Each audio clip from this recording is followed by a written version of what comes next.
I'm so excited to be here. Jules, welcome to my home. Thank you so. Welcome to madness. I mean, this is probably the best setting for Tea with Jules we've ever been in. Oh, that's a nice compliment. I feel so zen. Yeah, it's my sanctuary. You know, I travel so much, so when you walk in here, I just want it to feel or represent all my travels and my experiences, and it's like my photo album, but in the physical. It's beautiful. It's exactly what I would imagine Camilla's house to look like. Yeah?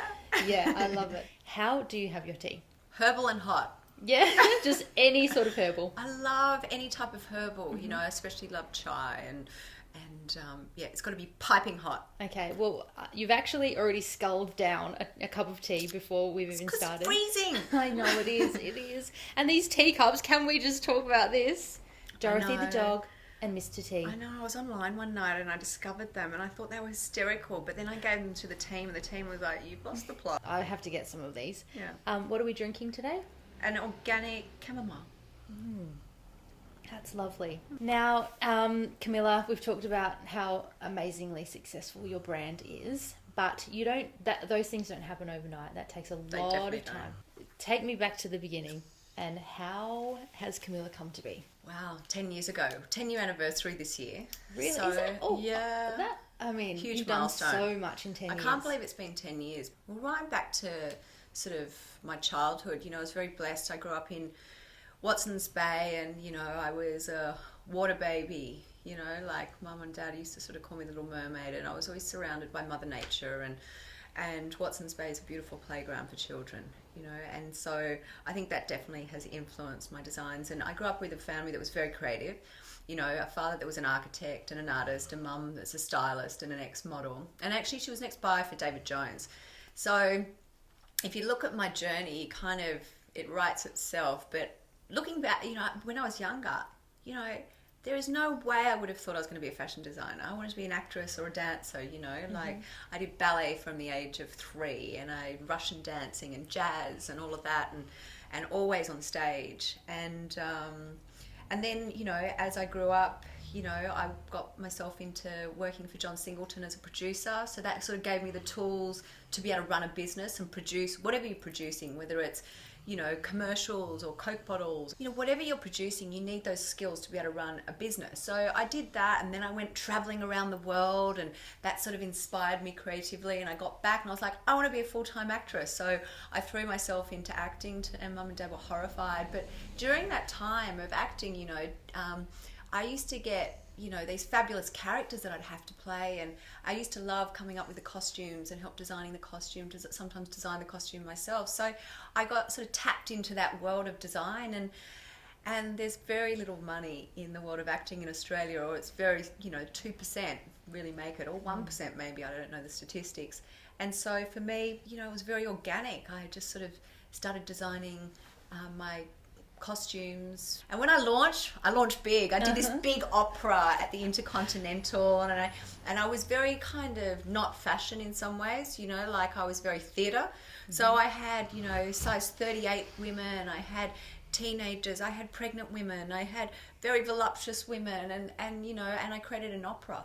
As in actually people singing opera? Yeah. Wow. Yeah, I had built this gowns. Like, you know, 10-foot pot, and there was like a courtier area at the Intercontinental, and we've got, you know, this big beautiful curtain that covered the pot, and the whole audience was around this courtier. And so what happened was the audience got to sit, and the curtain was revealed, and the opera singer came out and sang these beautiful arias. And usually in fashion everyone sits their front row and doesn't do anything. People were encoring and bravoing. So I think, yeah, she came out and did another performance. Yeah. So you just hit the ground running. You were like, I've arrived, this is what I do, this is who I am, everybody better listen up. And I was petrified. You know, I had no idea what I was doing, you know, like I hadn't had the training or anything. And so for me, I just worked from gut instinct and, you know, the business skills that I had learnt. So I remember David Jones were arriving the next day, and I didn't know what line books were, RRPs were, I didn't know what margins were. I literally, you know, fake it until you make it. So David Jones arrived, and I had this mannequin that was missing like 3 fingers. We had a name for her, Betty or something. And when David Jones arrived, you know, to their credit, Damien Burke saw credit in what I was doing and placed his first order. And so it went from there. And that was after the first show. That was after my first show. And they, you know, Damien always says, you know, she's going to be a one-hit wonder. She's going to be a one-hit wonder. And I think that drove me, you know, it drove me to prove him wrong. And it drove me to prove David Jones wrong. And we laugh about it today. You definitely proved us wrong. Was that show, was it all caftans? Was it all... Yeah, it was. Yeah, so I really started off with just caftans. And cause for me, you know, ever since I was a young girl, you know, my mother was always wearing caftans. I was always wearing sort of caftans and headscarves. It was sort of normal for me. Did you realise that so many other women would be so into it? I had no idea. I had no idea what I was doing, where it was going. There was no strategy. There was no planning. I just went for it. So at what point did you think, okay, this is really happening? I don't think I had time to think. Yeah. You know, I just did not have time to think. I was like a little rat on a turnstile, just learning as I went, making every mistake in the book and just running. You know, I think sometimes that's what you need to do to be successful. That's what you need to do to get a business up off the ground. When you start a business, you are it, really. You are the receptionist, you're the accountant, you're the designer. For someone that was really bad at school, like I was terrible at school. Were you? Yeah. Like I think I worked 7 days a week, 24/7 for God knows how many years. And I basically ran myself into the ground. But you know, that's how you learn. And for me, like I remember when I first moved my office down to Bondi Beach and I decided that I'd also open a retail store. So I was running the office and the retail at the same time, and the phones would call and they'd be like, hello, can I please speak to Camilla's accounts department? I'm like, just transferring you. Hello, Camilla's accounts department. And then I'd be transferring but not really transferring. And the acting skills came into play then. Great. And yours for a reason. Yeah. Do you ever just have a pinch yourself moment? You see your name Camilla and you think, that's me. I'm Camilla. I do, and it's when I read articles or driving. I was driving, I think, to the Blue Mountains, and I saw like a billboard, and I was like, oh my God, that's me. You know, like that kind of stuff. You know, it's unusual. You know, I don't think no matter if you're brought up in a family like that, you never get used to that stuff. I don't think, and I think if you do, it's sad. You know, you lose the excitement. Yeah, you know? Definitely. What I love about your brand is that you really empower women. I feel like you're a girl's girl, you're on a girl's team. Yeah. And you call your girls that walk to the beat of their own drum. Yeah. I love that. Is that something that you have intentionally poured into your brand? I think it's been a gradual process. I think when I first started off, you know, I was engaging with women all the time, and I used to hear some of their stories, and sometimes they're not so great stories. And what I loved is the fact that I was bringing a little bit of happiness into their world. And I remember one night being in my Bondi store, and I opened it up because there was a group of women that were like oversized 24 or 25, and they'd struggled with thyroid problems, whatever, but they were too embarrassed to shop in retail stores. And so we used to have these night sessions together, and you know, there were lots of tears, there was lots of champagne, and I think it just started this talk through the business. And so it was very organic. It wasn't manufactured or anything. And then, you know, for me, the label has celebrated all women, no matter what age, shape or size, and we've stuck true to that philosophy. It's for the mother, the daughter, the grandmother, the granddaughter. And for me, I want women to really embrace who they are, you know, not be dictated by what people say you should be. I love that about the brand. It's probably one of the things I'm most passionate about. And I love the fact that, you know, with my pieces, you can wear them in your own unique way, you know, and express yourself as a, you know, your own personality and individual. And you call your girls the Camilla tribe. The tribe. I love that. It just brings such a sense of belonging. Yeah. You can join the Camilla tribe no matter who you are, no matter what size you are, no matter what age. You're a part of something. You're a part of the tribe. Yeah. And along with that, you've got this style guide where, because you can wear your caftans in a million different ways, literally a million different ways. Now we can we can go online, we can look in the book, and we can be a part of the ringleader. Yeah, it's fun, be a it's ringleader. playful. I love that. I just love it. And we can learn and remember how to put it and it's on. a beautiful slick video, and it's a fantastic tool for our customers, and it's a sort of prezi back to them, because we used to get all our retail girls, like the women used to be trained how to do it, and then they'll have an event. Louise, I've forgotten how to do it. And Louise, come on, race in and I'll show you again. And so they'll constantly retraining and show. So now they can be at home and just look it up, and we'll gradually create an app for it and everything. But it's a fantastic tool. Yeah. And it took us like a year and a half to put together. A lot of love and passion went into that baby. I can imagine. It was a huge project. So many different ways to put a look together. So we did all little hand illustrations, and then obviously the video as well. I just feel like you don't do anything by halves. No, never. It's like go hard or go home. Yeah. I had the pleasure of going to your show last year for Mercedes-Benz Fashion Week in a teepee. Yeah. I could not believe my eyes, because Fashion Week is a massive week in fashion, and most of it is on the ground at Carriage Works. And then there are some off-site shows. Yours was an off-site show. I had no idea what to expect or what I was going to. I rock up. Did I take you on a journey, babe? Oh, I had the best time of my life. Good. I was like sitting in this gigantic teepee with alpacas and goats and an eagle and little children on swings in your caftans. I couldn't believe it. I couldn't believe I was at Fashion Week, for one. Good. Then I walk in and there's this cactus garden and everyone's sitting on these beautiful cushions, and it was a world. It was just a complete and utter world, and I loved it. I love it to be a sensory journey, like when I'm designing a collection, it's very much connected to my prints. They come from the heart, and they tell a personal story. So for me, I really want to, if someone's coming to watch a show of mine, I want to take them there, where I was. And with that collection, it was called Pachamama, and Pachamama is Mother Nature in South America.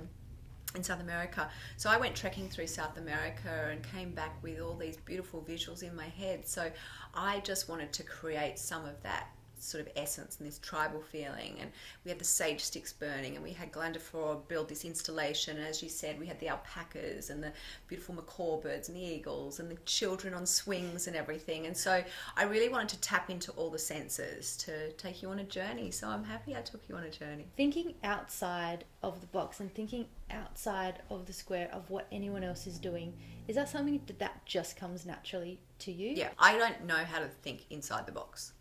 And that gets me into a lot of trouble. But I think, I'm reading Richard Branson's book at the moment, and he talks about how, he was sort of bullied at school for thinking outside the box, and got into a lot of trouble. And I saw a lot of familiarities there, and I was like, because I was terrible at school.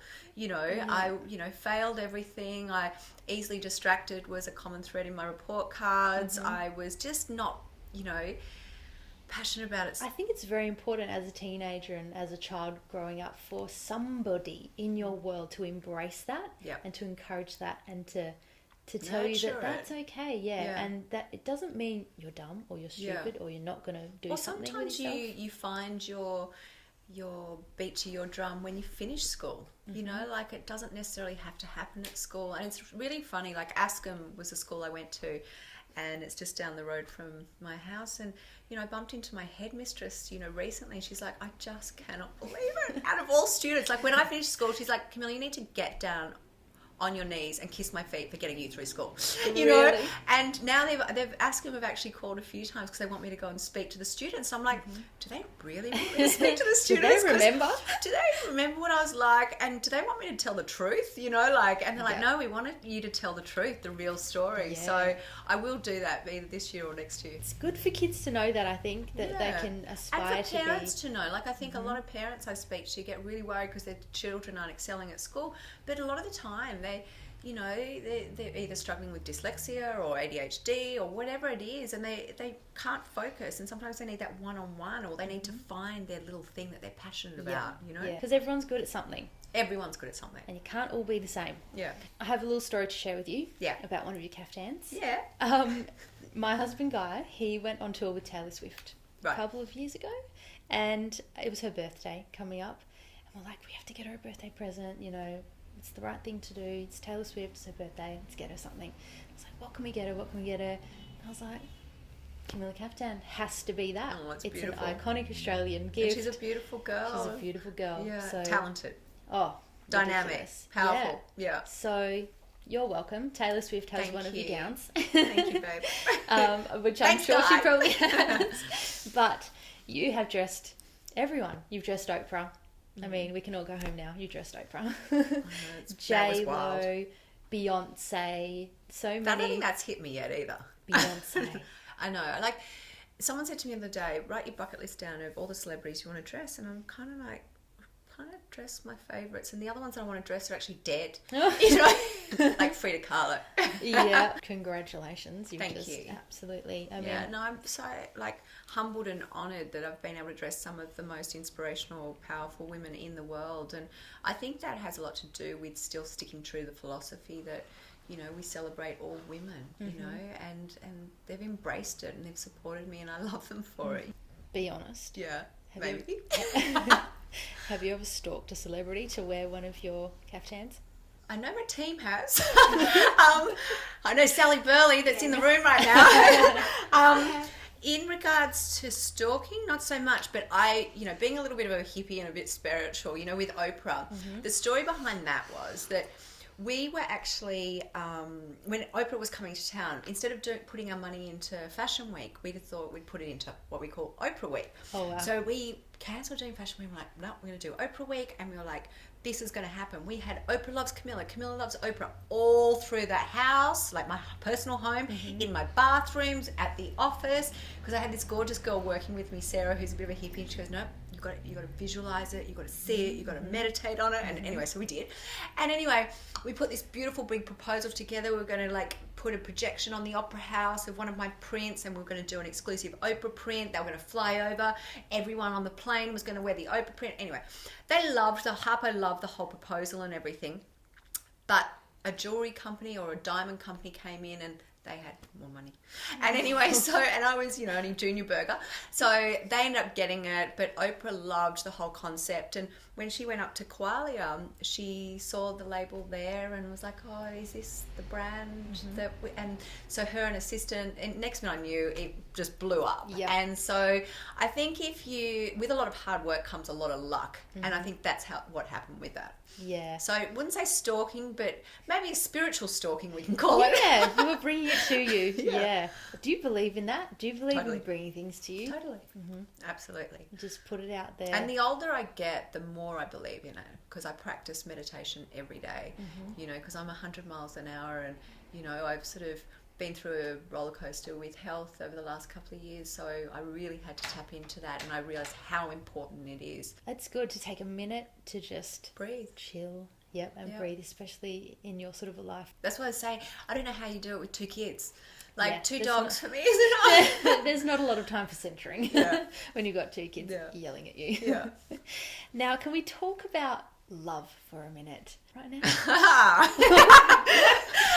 Look, let's just say I love being in love, and I think it's one of life's most beautiful things. It is life's most important thing, I think. But I really believe that love really starts with self-love and practicing self-love. We forget to love us, you know. So I believe we don't really find that right partner until we truly learn to love them. I agree, because you're a better partner then. Yeah.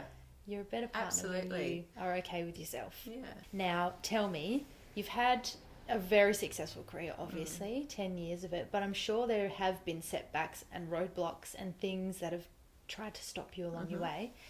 What is your attitude towards those sorts of things? Yeah, I mean, running a business, you know, you always get the hurdles. So you can either crash straight through them, jump over them, or swipe them. You know, like for me, perseverance is something that I learned, and I just was fearless, I think, you know, even though I was petrified behind closed doors, and some mornings or days I just did not want to face the fear. But the more I faced it, the more I was like, okay, I can face fear now. Give me more. Yep. You know, so I think, you know, I learned how to take risks from the beginning, and I never stopped. I think fear is one of those things. It's debilitating. It seems to come up in everyone that I talk to. They say that they're fearless, and that fascinates me. Fearless, but with fear. It's really, it's like you have the fear, but you just do it anyway. Yeah, exactly. Yeah. And having that acting training, like I would be sitting there before meetings with David Jones or, Bergdorf Goodman. Or, I mean, when I first started, I went overseas. I was like, okay, take the collection overseas. I had no idea what I was doing. And I'd schlep the collection, go into all major department stores, showcase my collection, and rejection after rejection. So perseverance in regards to rejection. I found rejection really difficult, but I was like, I'm going to prove you wrong. I'm coming back to show you my next collection. So, but I think the more you hit fear or face fear straight in the face, the more you grow. What is next? What's the future of Camilla? Got big dreams, Jules. I'm sure. And with big dreams, you need an amazing team. So I'm so blessed to have the Camilla tribe supporting my dreams. So, my general manager asked me the other day, because we've got a big company conference when I get back from overseas, and he's like, give me a bucket list, babe. And I was like, okay. So I want to tap into, like teas and candles and more of the lifestyle thing. And I was like, we've got to start rolling out stores on an international platform. We've got to do New York Fashion Week, Paris Fashion Week, London Fashion Week. We've got to open up a hotel. And he was like, hotel? Yeah, I want to go to a hotel. I just feel like it's going to be like a teepee-shaped hotel. Yeah, maybe. There'll definitely be a teepee room. I'd love to be all a bit eclectic. Wow. Represent my travels. So just a few things on the horizon. Just a few. Camilla, thank you so much for sitting down with Thanks me for and having a cup of tea. It's been so nice. And you, Bo, contributed a lot to that conversation. He's done lots. What have you got to say? Well, cheers to cheers, you darling. And your empire. Thank you. And the coming to my home. Thanks having tea with me. Loved it. And snore. You snore.